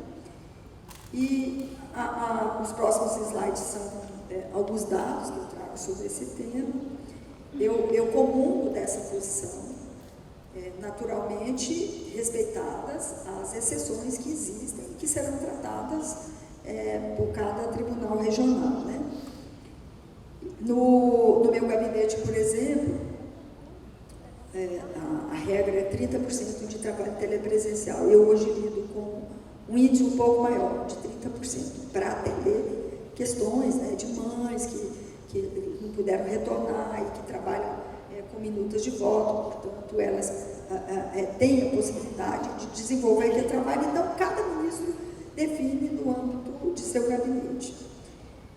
E trago aí algum recorte da recomendação do CSJT, e agora quero concluir, porque eu prometi não cansá-los tanto, né? Já concluindo, a eficácia dos direitos humanos só é possível com democracia e Estado democrático de direito, eu reafirmo. A eficácia dos direitos humanos, ela exige um controle ao racismo, ao machismo, à homofobia, à discriminação contra as mulheres, aos assédios e ao trabalho escravo. Os assédios agora, eles só aumentam o elenco, né, que agora tem assédio eleitoral, tem assédio tecnológico, né? O exercício da cidadania, ele importa em lutar pela implementação dos direitos sociais como o direito do trabalho, e ao Poder Judiciário cabe zelar pela eficácia dos direitos humanos nos casos concretos, é um papel nosso, né? O diálogo com a sociedade é essencial para a democracia e para a garantia do aprimoramento e do bom funcionamento das instituições. Eu falava isso aqui com os colegas desembargadores quando cheguei. Eu assumi a ouvidoria da Justiça do Trabalho, do CSJT. Estamos trabalhando nessa vertente da aproximação com a sociedade. O Poder Judiciário dos três poderes da República é o poder mais criticado nesse sentido, né, de aproximação com a sociedade. Mas eu considero que a Justiça do Trabalho é o ramo do Judiciário que tem mais proximidade com a sociedade, e nós podemos aperfeiçoar, né? Defender a Constituição Federal, o Estado Democrático de Direito, a democracia e as instituições democráticas. Assegurar o acesso à justiça como um direito humano.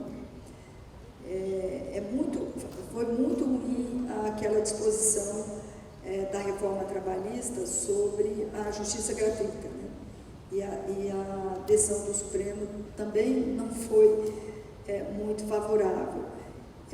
Eu estou, inclusive, analisando essa questão do ponto de vista do controle de convencionalidade, porque o Brasil tem um número excessivo de reclamações trabalhistas, que é o que diz aí alguns segmentos da mídia, em razão do altíssimo número de descumprimento da legislação trabalhista.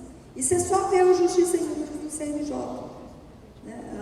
Os maiores demandantes, o número de processos por demandantes, em razão do alto descumprimento da legislação trabalhista, é que existe um excessivo número de processos.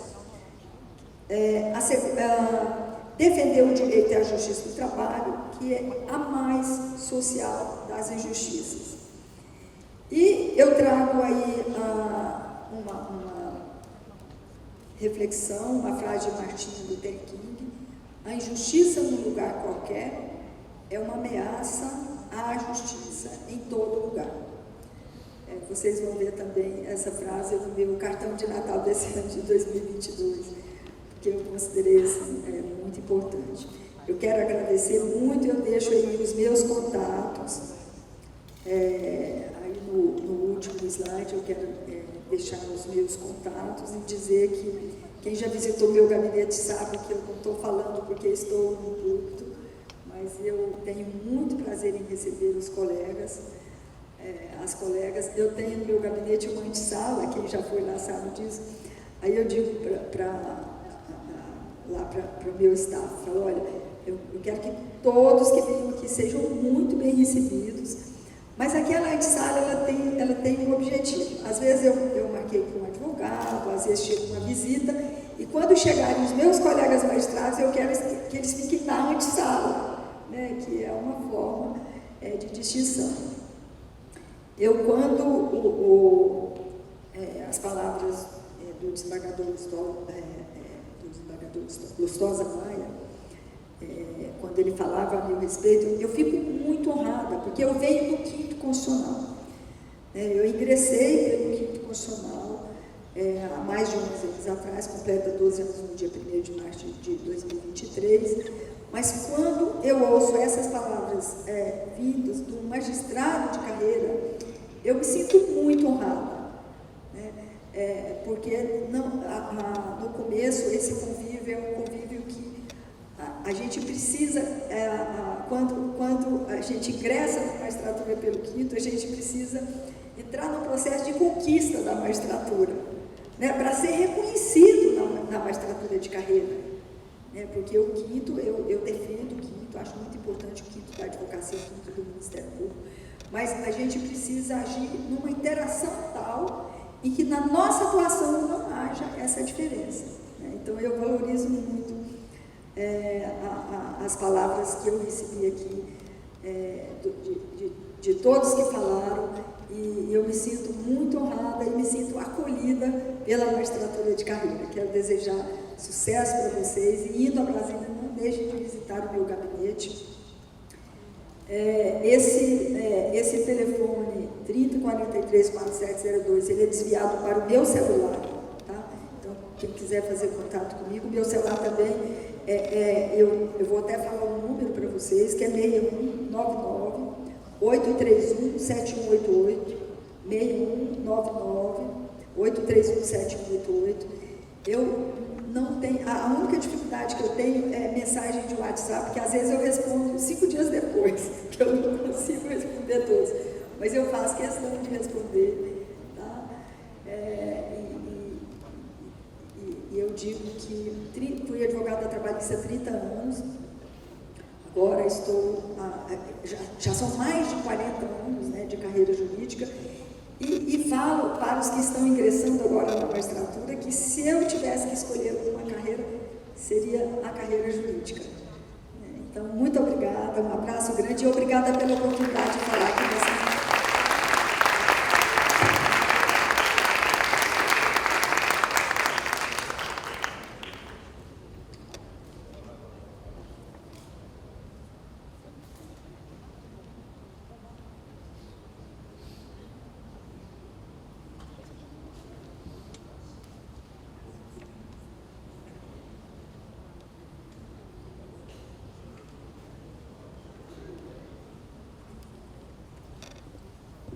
Agradecemos a participação de Sua Excelência, a ministra Adelaide Alves Miranda Arantes, e convidamos Sua Excelência, a vice-diretora, desembargadora Maria de Nazaré Medeiros Rocha, para vir ao palco.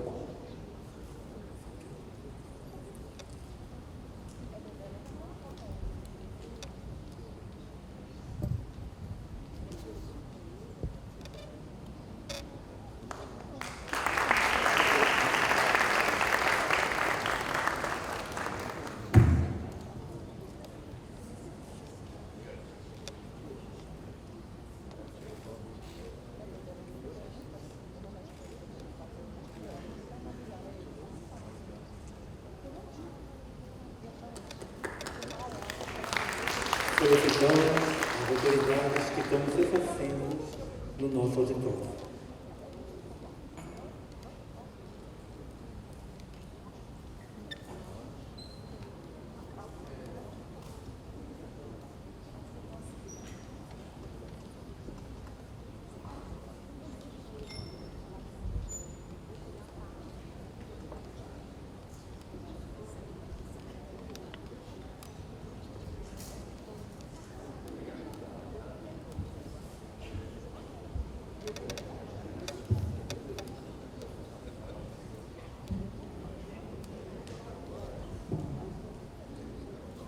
Convidamos para subirem ao palco a direção eleita para o biênio 2022-2024 da Escola Judicial do TRT da 8ª Região, Sua Excelência, desembargadora Francisca Oliveira Formigosa, diretora da região.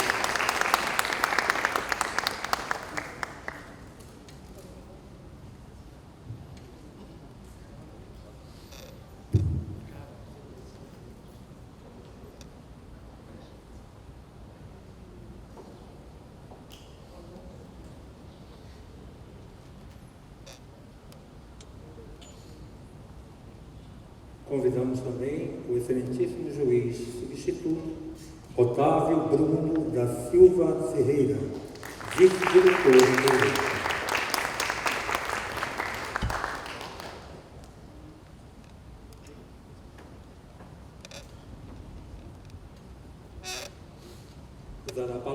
Vossa Excelência, a desembargadora Francisca Oliveira Formigosa, diretora eleita da EJUD.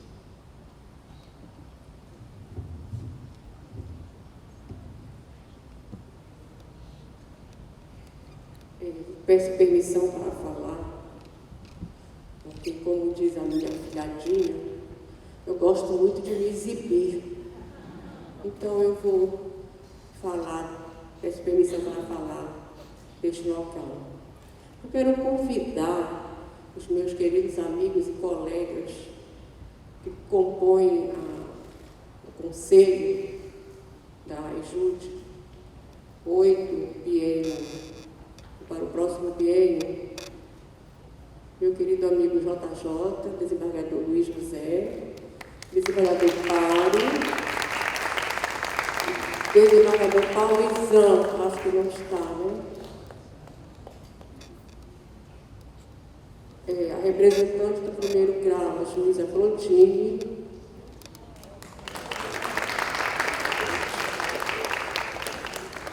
primeiro grau fora da sede, a juíza Bianca,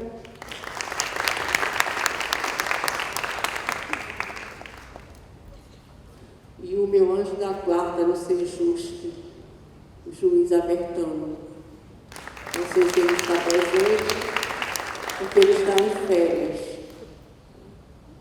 E eu quero pedir permissão aqui ao meu vice-diretor e ao conselho para fazer um agradecimento, porque se fala muito em trabalho, cumprimento de metas, mas também nós temos que reconhecer o trabalho de todos, de todas e de todos, que sem esta força, esta concentração de esforços, nós não conseguiríamos atingir as metas.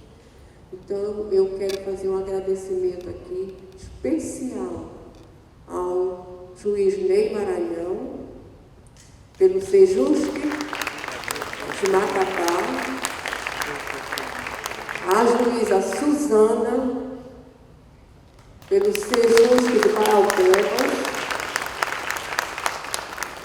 e o meu segundo anjo da guarda de Belém, o juiz João Carlos.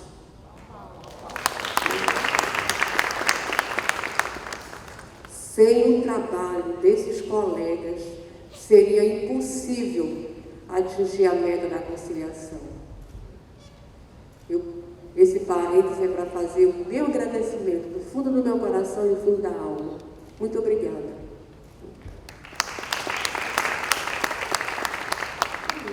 Bem, eu não preparei discurso, né?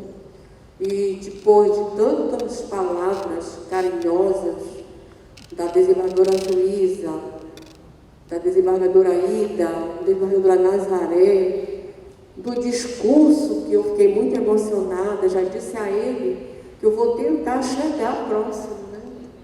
Porque ele não me está transferindo um barco, mas sim um iate. Aí vai ser difícil. E também depois da conferência da ministra Adelaide, é uma missão muito difícil falar alguma coisa. Mas eu quero dizer aos senhores, eu não sei andar só, eu só sei andar acompanhada. E eu vou precisar muito da companhia dos senhores na EJUD. Nós temos uma tarefa árdua. O ministro Coutinho assumiu a direção da INAMAT e pretende dar uma nova reestrutura a tudo que se fez até agora, e nós estamos diante deste grande desafio, que é andar junto com o ministro, né, nessa difícil tarefa que nos foi imposto, né, e nós temos então que encontrar um espaço na nossa agenda da escola, que eu tenho o compromisso de dar continuidade a este legado. Eu já estou na escola há 6 anos, no conselho, e agora tarefa aqui do doutor, do desembargador Paro, porque ele é o responsável, né, por eu estar na direção da escola. Eu achava que deveria ficar só no Sejus, que na ouvidoria também eu já estou saindo, e doutora desembargadora Nazaré Rocha vai assumir a ouvidoria, mas se ela precisar de mim, eu estarei, já disse a ela que estarei à disposição dela. Pois bem, então o que eu quero pedir aos colegas e às colegas? Nós temos um prazo bem exíguo para mandar para a ENAMAT a nossa programação. Nós já temos uma programação, nós fizemos, o doutor Otávio, eu e a nossa maravilhosa equipe de trabalho. Então, nós temos um prazo muito exíguo para encaminhar para a ENAMAT, porque houve uma reestrutura nas competências, ingressaram a questão indígena, a questão de raça, então vai ser uma tarefa muito árdua, e eu preciso que vocês nos ajudem. Então, nós vamos, eu e o Otávio, conversamos e encontramos um prazo, vamos dizer assim. Como o nosso prazo é praticamente de 2 semanas, nós vamos também estabelecer um prazo, né, convidá-los a nos ajudar. O prazo de vocês será 72 horas. Que vocês encaminhem para a escola, no e-mail da escola, né, os temas que vocês acham indispensáveis para que a escola possa, então, realizar os seminários, as palestras, os grupos de estudos. Então, vocês têm 72 horas. Como eu disse no início, eu não sei andar só, eu só sei andar acompanhada. E a nossa meta na escola, a nossa disposição é trabalhar com os senhores de forma democrática, de forma participativa, integrativa. A escola é dos senhores, nós precisamos ocupar o nosso espaço, nós não podemos deixar que a escola fique restrita à diretoria. Pelo amor de Deus, não deixem isso acontecer. A escola, como diz o desembargador Paro, é de todos para todos, né? Então, nós precisamos dessa aproximação, né? Vocês precisam acompanhar os passos da escola. A escola não existe, não existirá sem os senhores e sem as senhoras. E eu quero dizer, por fim, que eu estou muito, muito feliz de vê-los bem, saudáveis, né? E quero deixar aqui o meu abraço, o meu carinho para todos vocês. Contem comigo sempre no que precisar. Eu preciso dos senhores e vocês também precisam da escola. Agora eu quero passar a palavra para o meu colega, para o menino de ouro da escola, Juiz Otávio.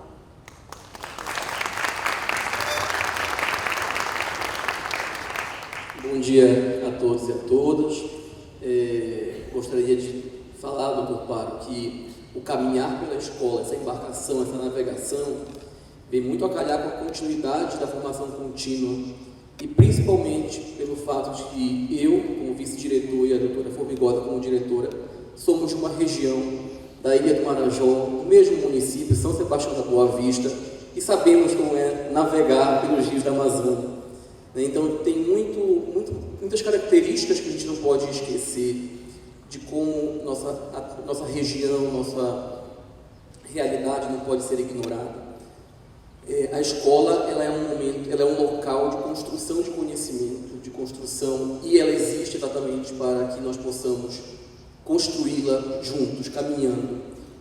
A escola existe em função das magistradas e dos magistrados. Então, a razão de ser da escola, da formação continuada, é essa. E todas as vezes que a gente realiza um evento e que a gente não conta com a participação efetiva das magistradas e dos magistrados, a gente se pergunta onde nós falhamos. E eu falo isso porque eu estou na escola há 4 anos, no Conselho Consultivo. Nós estamos sendo promovidos agora, né? Fomos promovidos agora, vice-diretora, né? Mas o que a gente aprende de experiências é saber contornar momentos em que a gente identifica a diversidade. Mas para identificar a diversidade é preciso que haja um diálogo, que vocês que constituem a escola participem. Olha, eu não consigo participar deste evento por este motivo, então a gente vai tentar encontrar soluções criativas para contornar a diversidade, porque é interessante que vocês participem da escola, que a escola seja construída por vocês e para vocês. Por isso que o slogan, né, da gestão anterior, que nós também fizemos parte, continua uma escola de todos para todos. E aí gostaria, antes de encerrar, de parabenizar a gestão anterior. Isso deveria ter sido feito no início, né? Parabenizar a gestão anterior, porque no momento de adversidade a escola conseguiu se reinventar, conseguiu, por meio de soluções criativas, garantir que houvesse uma permanência de capacitação. Os grupos de estudo que a escola da 8ª região lançou e que envolveu dezenas de magistrados e magistradas é resultado disso. Em período de pandemia, a gente conseguiu continuar estudando. E a formação continuada é um dever do magistrado.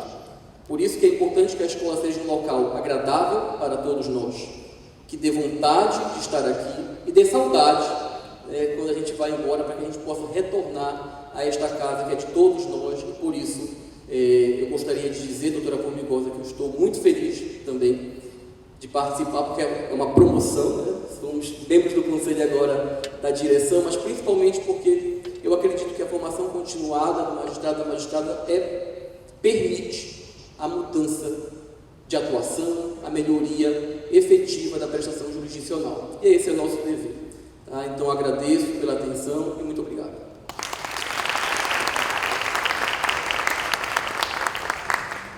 Agradecemos a participação de Vossas Excelências e solicitamos então que tomem seus assentos no auditório.